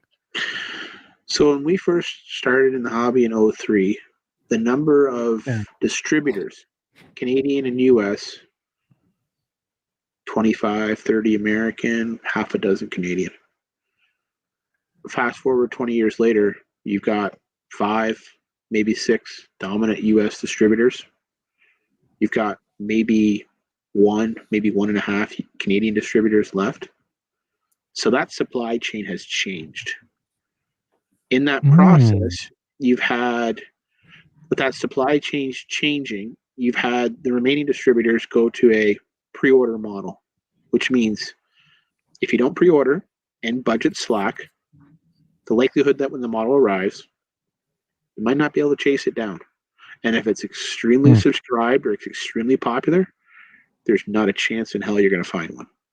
Do you think especially if you're short? Do you think part of that is because of the fact that a lot of the manufacturers decided to go to or started to go to direct to consumer and kind of cutting out the distributor themselves? 100%. And the reason why, if you go to B2C, you can have lower production runs. Yeah. Better tooling, better detail, better price point to the consumer. Yeah. One less hand to have to deal with, right? What is the wholesaler doing that's helping expand my brand? Right. If all he's doing is just not stocking, he's not really helping my brand. Right. And that dynamic changed probably in the mid 2000s, where you see the number of wholesalers that were actually taking inventory, and then you see a manufacturer show up at the wholesaler and it's like, so your reason for stocking? Oh, I'm only going to give you what I need to give you, and I'm not going to carry anymore. So then people get offended with that and get changing dynamics. And eventually they're saying, okay, fine. We'll just go right to the dealer. We'll go right to the consumer. So they break that level down. Because there was a lot of times, like I remember back even when I was in HO skill several years ago, you'd go and you'd go to try to order something, out of a catalog, or it's not necessarily Walters. I'm not talking about Walters, but online or something like that. And it's a brand new product, and it's always sold out. It was sold out. It was gone, and it never would become. Then you'd contact the manufacturer, and they'd say, "Yeah, we have that." So like going through the distributor, that their distributors in these online places wouldn't have it. But if you went direct to the manufacturer, they'd say, "Yeah, we still have some of that." Because in those situations, the dealers and the wholesalers were not making concerted effort to put it on the floor because they felt that A, that product was not sellable, or B, they didn't want to put any cash in the game. Yeah. A quote I have heard from many times over: "You can't push from an empty pedal cart." Yeah. That makes sense. Yeah. Dealers are like the pusher man. They want to sell you the next hit, but if you have nothing in the cart to sell, there's not going to be not going to be another hit. Yeah. Yeah. So is it? I mean, how long do you think that this, I guess, paradigm's going to last? Forever. Like, is it forever? You think it's yeah. So I mean, we're not going back. So it's going to be the new normal. Pre-orders forever, right? So it's pre-orders forever. It's direct to consumer. So how are you guys like? So what's? I mean, obviously you're bringing out your own line, right? That's a way to keep up. What other what's the differentiator that you see? I know this is kind of getting into maybe some of the weeds, and if you don't want to answer, that's fine. I'm just curious because I've racked my brain on this a lot, and I'm not taking any of the vendors to task. They got a whole life, that they got to maintain as well, and I get that. But it pisses me off that I see a locomotive come out or maybe a piece of rolling stock, and if I don't have the money at that point in time to get it, I may never get it. And so it's really frustrating for my end to say, well, if I don't pre-order it now, it's gone. So I think the changing influence, the pre-order structure is truly designed to put minimal risk at the manufacturer. Right. Okay. Yeah. Also, if you know what your pre-orders are, you also can determine your budgeting, your forecast, and potentially any of your financing. Because you can go to your lender and say, look, I have 10,000 of these units pre-sold. This is my traditional burn through. This is my traditional cancellation. And okay, we'll extend your terms of credit or whatever. As for differentiating a hobby shop, I look at it from 5 folds. Pricing. Everyone's pricing who's competitive is relatively the same, plus or minus a couple points. If you're moving volume and you want to be competitive. Okay, are you turning a product around in 24 hours? Every consumer expects the Amazonian experience. You can't escape that. Yes. Yeah. 3, do you have something different that nobody else has? Maybe you have a manufacturing line that you have rights to. Maybe you have some exclusives. Maybe you have a label. Maybe you just carry stuff that's handmade or 3D printed. Maybe you have other stuff that makes you cool. What is the cool factor? Everybody wants to hang out with the cool kids. Yeah. But sometimes the cool kids can only stay cool for so long. Are you a consistent performer? You have high Google, high Facebook, high reviews. Do you have modelers that praise you, that love you, that feel like friends or family? Do you differentiate yourself with how you treat them at the counter? Do you treat them with courtesy? Do you treat them with how's your day? Do you try to break the conversation? My mother had a philosophy was everyone who comes in, you should ask them what they need. And hopefully over time you can establish relationships. So maybe one day you sit down and you have a glass of tea or a coffee with, maybe you talk about life. And my mother at the end of her life would talk about death, cancer, religion, family, what I can accomplish in my remaining days. the community and the hobby is about making those relationships, because it's not like there's an infinite amount of customers in this business. There isn't. And the better the relationship, the more likely chance that you will actually retain that customer for years to come. Because if you retain that customer, they become an annual cash flow, which you can budget your business and you can work your way through it. So it really boils down to the fundamentals of customer service then. I mean, Yep. Like I mean, if anyone is in the background tonight in the section crew, get your notebook out. That was a fantastic little business 101. Not just the model trains, Absolutely. retail, whatever, like if you want to be an entrepreneur and you want to push a product, that was the winning formula right there. So that's and it's interesting that you bring up the community aspect, because tonight at the beginning of the show, when people saw your face, right? Hey, Lauren, how's it? Everyone was, best model railroad shop, out there, right there. Though that was cool to see that come popping up in the chat, and I was bringing up those comments, and I know you owe them all $20 or whatever, but you get it, right? Like that's what you're doing is you're don't worry, boys and girls, I'll buy you a round to the next dance. Don't worry. There you go. But that's what you're talking about. I mean, you have a following. These guys come, basically for you. I mean, it's fantastic. I mean, look, here's Dan LeDuc, right? But again, it's not me. I'm kind of the face. It's the people that I have. I've had great people with me for years. My mom had a rule, and I go back to a lot of things that she preached and taught me. And my father had similar rules too. Was the person should come into our shop feeling happy. It's a hobby. This is an escape. Mm-hmm. Yep. Yeah. Life's hard enough, son. We should always make their birthday happy, their Christmas happy, or their hobby happy.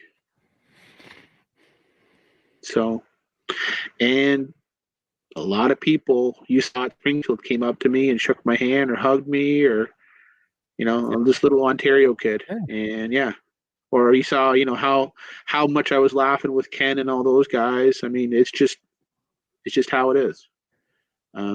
I'm open. I want to talk. I want to connect. I mean, if you friend me and you want to shoot a message with me, or you want to chat or whatever, we'll do it. But there's also that business side to me where I got a call today with this railroad, and they want to have cars, or I have to do this. So there's always, I feel like I have to have many hats. But it's a business owner. You have to have those hats. But you can't look at a customer as just a customer. Are they your friend? Are you going to invite them out to go rail fanning with you? Are you going to invite them to maybe go to Springfield with you? Are you going to make them part of your round robin layout group or see some stuff with?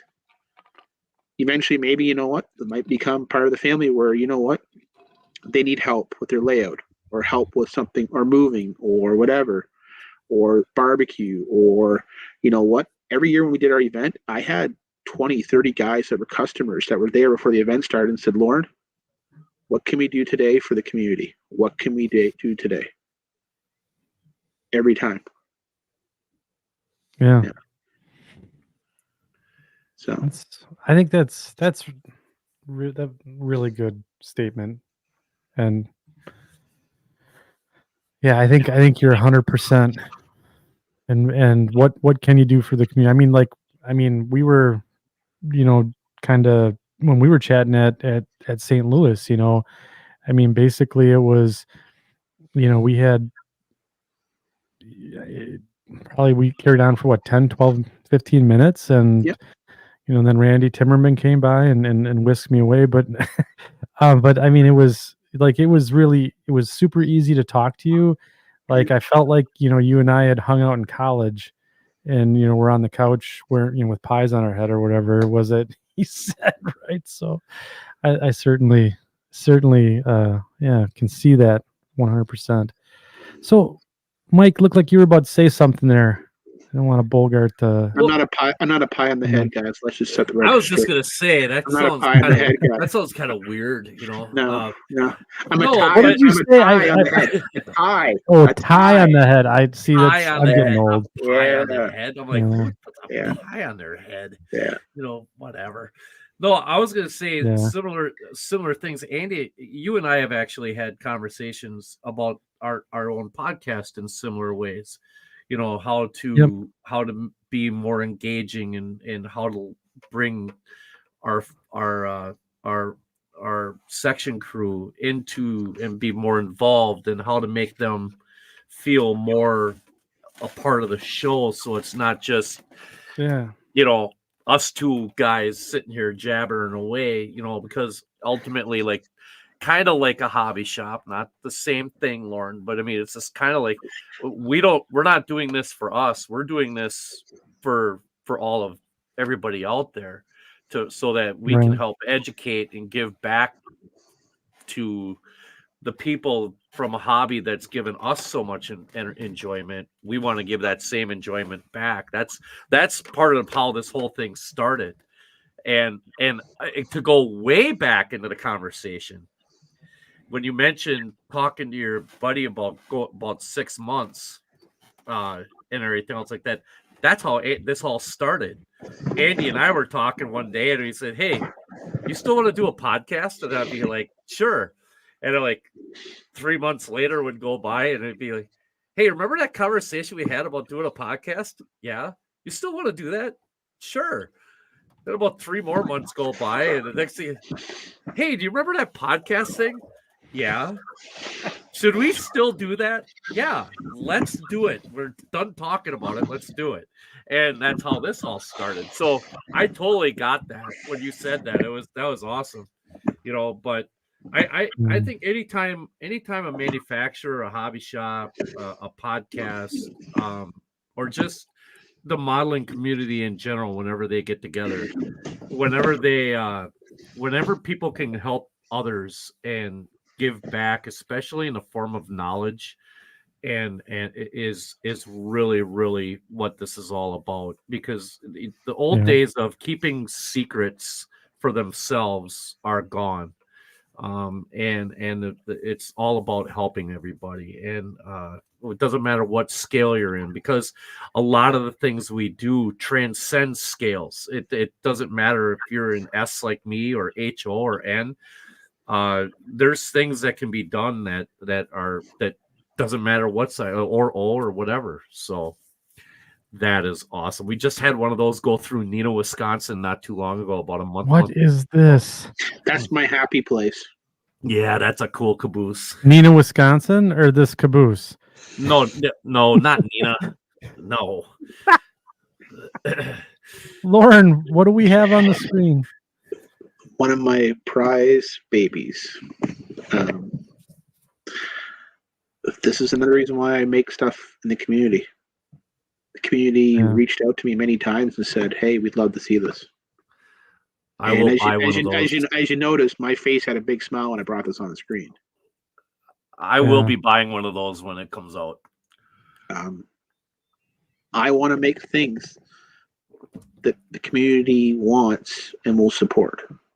I've been very open about that. As Split Rock noted, I'm working on the frame car. As an automotive boy in Southern Ontario, frames in auto is huge. I refer to my area I grew up in, we refer to it as the automotive banana belt. Either you did autos or you did agriculture. So, yeah. Yeah, that's awesome. Let's talk about this. So I know very little about CN. What do we have here? This is a caboose? This is the Point St. Charles transfer caboose. They were shopped in Montreal for the CN. They are transfer caboose, predominantly doing secondary lines, trunk lines, short lines, and transfer runs. And that caboose you just saw, Mike, is on its way to Nova Scotia. It got sold. Did it really? That's really cool. Yeah. I had friends in Nova Scotia who went down and did field measurements while it was on the back of a truck. Wow, that's awesome. Yeah. And no, I was not thinking about buying it. My wife would have divorced me. There's another caboose I have in mind. but you would have had the caboose. I actually had this weird dream that if I ever bought a caboose, that I'd have my daughter have an ice cream stand in the caboose.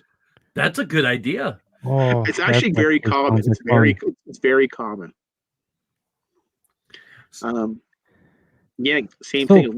One of my loves is just to make things that bring back those warm and fuzzy feelings that I had as a kid. So how It's far? reality? So how far west would these have traveled? Would these have traveled throughout the system, or would The they whole have been system, the whole system? the whole system, and the U.S. It would spend some time. Are there regional differences between portions of Canada that make these different? Like, are they if you're in Saskatchewan, is No. there out in the grain fields and everything, or Manitoba and stuff? Are they set up a little differently than the ones that are in like the Toronto area? It's all pooled. So each of the yards would have pooled ones. So there'd be so many out of Mac, so many out of Sarnia, so many out of Hamilton, so many out of Montreal, so Yep. many out of Edmonton, so many out of Winnipeg. There was the odd one or two that spent time in Homewood. Couple of them spent some time in the yard west of Lansing, just before border change. Battle Creek. I was just gonna say Battle Creek. Yep. And yeah, they spent some time, and that's where they were. So we did 21 numbers, 20 in the CN. We also did the test version, and we did ones that they're pooled in all different states and provinces. So that way, the variety. And we also did the last one that was in service that went by you too in Wisconsin.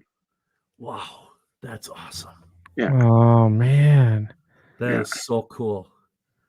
So how do I get one of these? Well, you can go on our Are these website, available? OVR Trains, and pre-order. There's a $0 down deposit, and yeah, Okay. you get your name on it. And How do you do that? So if I were to, so I'm trying to do that right now. So is this under the OVR freight cars, or is it Yep. somewhere else? nope, under the OVR Trains line. Okay, so we're gonna go to the home page here. We're gonna play the game of Andy's pre-ordering a caboose. Yeah, me too. I'm pre-ordering a caboose. So you'll have to log in and create an account. So you get to make your own username and account, and then you just put it in your cart, and then you go to checkout, and it charges $0, and then you got your pre-order ticket. Hey, And we are working on a brand new website. People have been hearing this for years from me, but we're actually just starting our third round of beta testing. So on top of being a CPA, I also have a background in computer science. So I used to code. What? oh yeah, What yeah. have you not done? I'm not a lawyer or a doctor, and I don't like science. Oh. Except for computer science. And when I was a child, I decided to do vocal music instead of art because I couldn't do art. There, I admit it. And I couldn't play an instrument. Ooh. Which one should I get? So I didn't think singing was going to be that embarrassing in my life. All right, we're adding this one. Okay, hold on a minute. It's another. I'm also picking up one of the Izzy cars too. 1, So 8. I think that one's I'm just. going to do something special. I'm going to donate an Izzy car tonight as well to any of the section guests, and we'll mail it out as a courtesy. Really? Yes. Really? So you want to do a giveaway here? And my hashtag tag will be. Yeah. I want you to put. You know how they do the baseball one where they do the hashtag? I want to say that is it 4? So you know how it's for my dad or for my mom. They'll do the cancer awareness. Yeah. So what's that hashtag they usually use, Andy? I want to say it's like, you know what? It's like Hashtag stand up to cancer. Hashtag beat cancer. Well, that's the one I had earlier. Can do Or that. stand up. Or we do like stand up. Yeah, let's do. Yeah, let's do that. Hang on with me. Stand up. Mike's gonna go back to HO with all this wonderful OVR lines. I see it. You know what HO stuff I still have that I just don't do anything with? I have a ton. So there's a funny story. Ever since we brought this out, every time that someone sees one of our OVR cars, I get a Facebook message or a text. Lauren, I saw your car. I know. They're on the line every day. But I really saw one of your cars. I know. There's only been like 10,000 of them made. All right. So how do I see? Oh, does it go under coming soon? Is that what I got to put under? No, under the. So I'm going to put it up on the screen here. Stand Up to Cancer. We'll do that one. So on the main page, that one in there. on the main page, Mike. Yeah. Okay. Yeah. So there's two options. You want this caboose. Yep. And you probably want to see all the paint schemes we're offering. So in the search box, I want you to put PSC transfer. Okay. Oh, no way. And then I want you to hit the golden arrow. Oh. And there is the entire listing below. There is the ENN CHR paint scheme, the test scheme, and then there's the CN noodle in the middle, which we did 8 numbers, and the CN on the end, which we did 12 numbers. Okay. Yeah. Now we're talking. Now I've got on there the rival is end of December. It's probably going to be more like March. So once I know where we're at with the production, then I'll update the website. Okay. So I am a new customer. Click here to proceed. Yep. Oh my gosh. Thank you, autofill. Oh, I kind of like that E&D or E&N division one. I kind of like that. Isn't that really cool? It's kind of sharp. And we also do blank cars, so that way anybody who wants to do their freelance, they can. But I don't make stand-ins or FUBIs. That's my only rule. The only reason why I did the Isabel was for the breast cancer, and I did the OVR for our 20th anniversary last year. Otherwise, I will not make FUBIs unless someone contracts me to do it. So you'll do an undecorated, right? I'll do an undecked, so that way you can do your own custom road or leaser. So I do a lot of data cars too. How do you get a hold of one of the undecorateds? You want a caboose or the scrap car, or the trash car, or the pipe car? Caboose. The caboose I haven't announced an undecorated. I need to see the final instructions from the factory before I officially announce that. But I was going to do a CN red with no red, and I was also going to do an undecked kit like a tangent style. And they're track powered with a wand. Really? Yep. Now we're cooking. Yeah.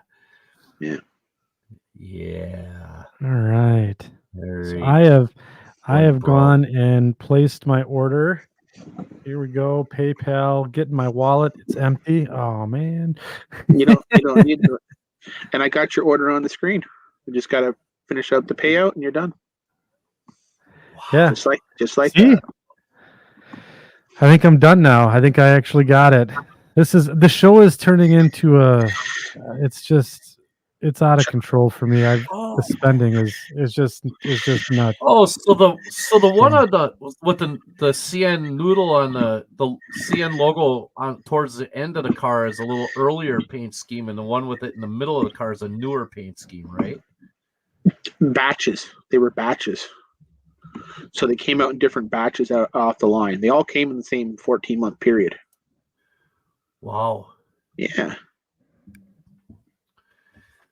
Wow, that's awesome. Wow,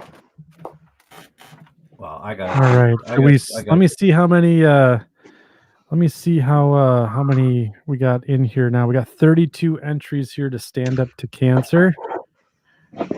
When do you wanna spin the wheel here?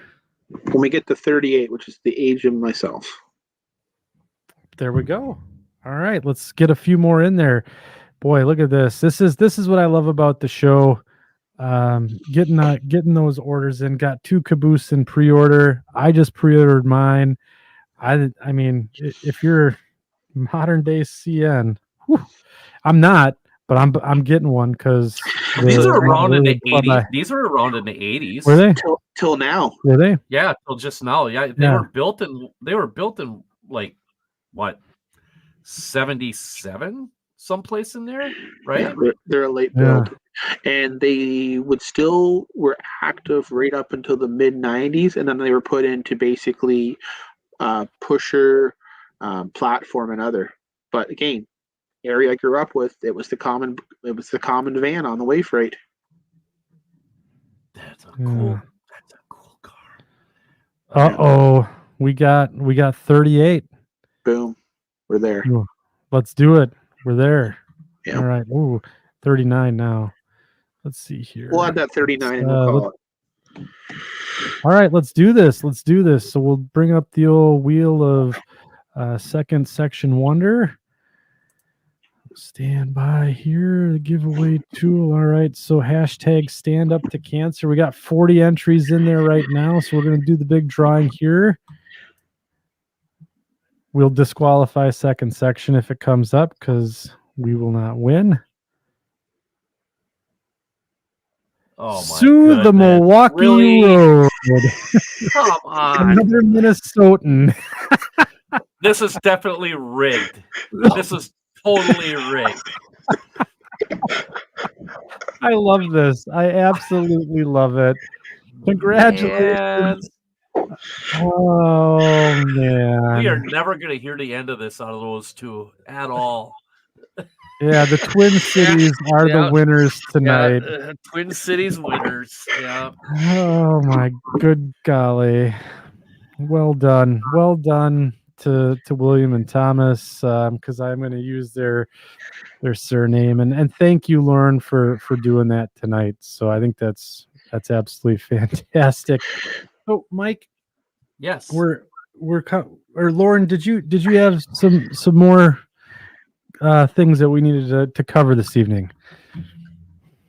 Anything you guys want to ask? I mean, I've enjoyed the show. I mean, we've I think it's been engaging, and I mean, great camaraderie. I mean, we're chatting about all things trains, all things of the hobby, all things that we are passionate about, and it's just awesome. Yeah, I think this is going to have to. I think we'll have to have you on again, Lauren. This was certainly a lot of fun. But I guess what we'll do now is any questions that we want to get out to Lauren here. Let's get those in the chat right now so I can get them up in front. But I do want to toss it over to Mike. Mike, what awkward question to you? What's the thoughts on the show here tonight? First of all, every question you ask me is usually awkward somehow. I am terrible. Like, as far as a podcast host, I'm the worst because I'm so awkward and weird and cringy. I know, so am I. So. That's why this works. What did you just ask? What thoughts? Oh, my thoughts on the show? Like, yeah. What? Well, yeah. First of all, it's. I love it when we get guys like you, Lauren, on, and you're willing to open up about how things are actually done.